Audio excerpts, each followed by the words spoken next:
పల్నాడులో హత్య జరిగింది. మామూలు హత్య అనే కంటే దారుణ హత్య అని చెప్పాలి. నడి రోడ్డుపై రషీద్ అనే వ్యక్తి జిలానీ చేతిలో అత్యంత దారుణంగా హత్యకు గురయ్యాడు. చంపిన విధానంతోనే ఈ హత్య ఏపీలో ఒక సంచలనంగా మారింది. అయితే ఇప్పుడు ఈ హత్యలోకి రాజకీయం చేరింది.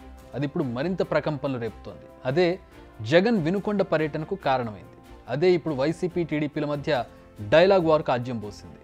వినుకొండలో వైసీపీ కార్యకర్త రషీద్ హత్యకు గురైనప్పుడు జగన్ బెంగళూరులో ఉన్నారు. కానీ ఈ విషయం తెలుసుకోగానే ఆయన వెంటనే తాడేపల్లికి వచ్చారు. అటు నుంచి వినుకొండకు బయలుదేరారు. అయితే ఇక్కడ వరకు అంతా బాగానే ఉంది. కానీ ఉదయం అంటూ వినుకొండకు బయలుదేరిన జగన్ సాయంత్రం వరకు కూడా అక్కడ చేరుకోలేదు. ఇదే ఇప్పుడు అటు వైసీపీ ఇటు టీడీపీ మధ్య మాటల మంటలకు కారణమైంది. వినుకొండకు వెళ్లిన జగన్ రషీద్ కుటుంబాన్ని పరామర్శించారు. వారి కుటుంబ సభ్యులకు ధైర్యం చెప్పారు. అంతేకాదు ఈ సందర్భంగా సంచలన వ్యాఖ్యలు చేశారు. రషీద్ ఒక్కడే కాదు, ఎన్నో హత్యలు దౌర్జన్యాలు జరిగాయని ఆరోపిస్తూ ఉన్నారు. అంతేకాదు ఏపీలో రాష్ట్రపతి పాలన విధించాలంటూ ఒక సంచలన వ్యాఖ్య చేశారు. బుధవారం ఢిల్లీలో ఎంపీలు ఎమ్మెల్యేలతో కలిసి ధర్నా చేసేందుకు పిలుపునిచ్చారు జగన్. గత 45 రోజులుగా రాష్ట్రంలో పరిస్థితి ఏమిటి అని చెప్పి ఒకసారి ఏ సామాన్యుడిని అడిగినా కూడా ఆ ప్రతి సామాన్యుడి నోట్లో నుంచి కూడా వచ్చే మాట ఒకటి: ఈ రాష్ట్రంలో లా అండ్ ఆర్డర్ లేదు, ఈ రాష్ట్రంలో ఆటవిక పాలన సాగుతా ఉంది, ఈ రాష్ట్రంలో తెలుగుదేశం పార్టీ వారు ఎవరైనా సరే వాళ్ళు తెలుగుదేశం పార్టీ వారు అయితే చాలు, ఎవరినైనా కూడా వాళ్ళు పోయి కొట్టచ్చు, ఎవరి ఆస్తులైనా కూడా వాళ్ళు ధ్వంసం చేయొచ్చు, ఎవరినైనా హత్య చేయొచ్చు, ఎవరి మీదైనా హత్యా ప్రయత్నం చేయొచ్చు,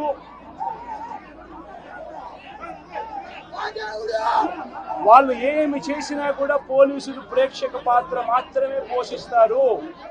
నిజానికి జగన్ తాడేపల్లి నుంచి వినుకొండకు చేసిన జర్నీ సమయంలో 2 సార్లు హైదరాబాద్కు వచ్చి తిరిగి వెళ్ళొచ్చు. ఆయన అంత టైం తీసుకున్నారు. అయితే దీనికి వైసీపీ అనేక కారణాలు చెబుతోంది. వైసీపీ చెప్పిన కారణాలను ఒకసారి చూద్దాం. మొదటిది, జగన్కు కేటాయించిన వాహనం పదే పదే మొరాయిస్తోంది. రిపేర్లో ఉన్న బుల్లెట్ ప్రూఫ్ వాహనాన్ని ఇచ్చారు. అందుకే ఆ కారును వదిలేసి సొంత కారులో ప్రయాణించారు. జగన్కు ప్రభుత్వం భద్రతను తగ్గించింది. రోడ్డు మార్గంలో పదే పదే పోలీసులు అడ్డుకున్నారు, ఆంక్షలు విధిస్తున్నారు, కావాలని ఆలస్యం చేస్తున్నారు. జగన్ వెంట వెళ్లిన నేతల కార్లను అనుమతించడం లేదు. 15 సార్లు జగన్ కాన్వాయ్ను అడ్డుకున్నారు. జగన్ వస్తున్న మార్గంలో చాలామంది అభిమానుల కోసం ఆయన ఆపుతున్నారు. ఇది వైసీపీ వర్షన్. అయితే ఈ ఆరోపణలపై ప్రభుత్వం వెంటనే స్పందించింది. జగన్కు ఎలాంటి భద్రతను తగ్గించలేదు, కండిషన్లో ఉన్న వెహికలే కేటాయించాం, జగన్ వెంట వెళుతున్న వాహనాలను కూడా తాము ఎక్కడా అడ్డుకోలేదన్నారు. ఇక అధికార టీడీపీ మాత్రం చాలా స్ట్రాంగ్గా రియాక్ట్ అయింది. ఏపీలో జగన్ శవరాజకీయాలు చేస్తున్నారంటూ మండిపడింది.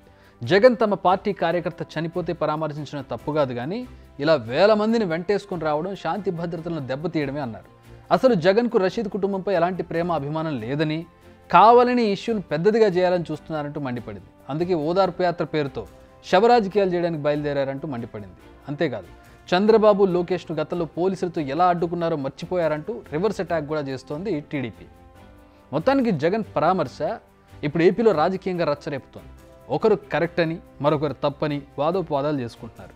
అయితే ఇక్కడ చంపిన వ్యక్తి, చనిపోయిన వ్యక్తి ఇద్దరూ కూడా గతంలో ఒకే పార్టీలో అంటే వైసీపీలో ఉన్నవారే. ఇది మాత్రం నిజం. ఇదంతా నిజమో ప్రస్తుతం చంపిన వ్యక్తి టీడీపీలో ఉన్నాడనేది కూడా అంతే నిజం. కానీ ఈ మర్డర్కు పార్టీలు ఎంతవరకు కారణం కాదు, వారిద్దరి మధ్య ఉన్న పరస్పర వివాదాల కారణంగానే ఈ హత్య జరిగింది అనేది పోలీసుల వర్షన్. కానీ నిజానిజాలు ఎవరికీ తెలియదు. అది ఎవరికి కావాలి? ప్రస్తుతం కావాల్సింది రాజకీయం. ఇప్పుడు ఏపీలో నేతలు చేస్తోంది అదే.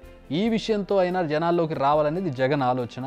అలా రావడాన్ని ఎలాగైనా అడ్డుకోవాలనేది అధికార పార్టీ ఎత్తుగడ. మొత్తానికైతే ఈ రాజకీయం ఈ రోజుతో ముగియదు. అదైతే వాస్తవం. బిగ్ టీవీ అవుట్లుక్ కథనాలు నచ్చితే వెంటనే బిగ్ టీవీ ఛానల్ ను సబ్స్క్రైబ్ చేయండి.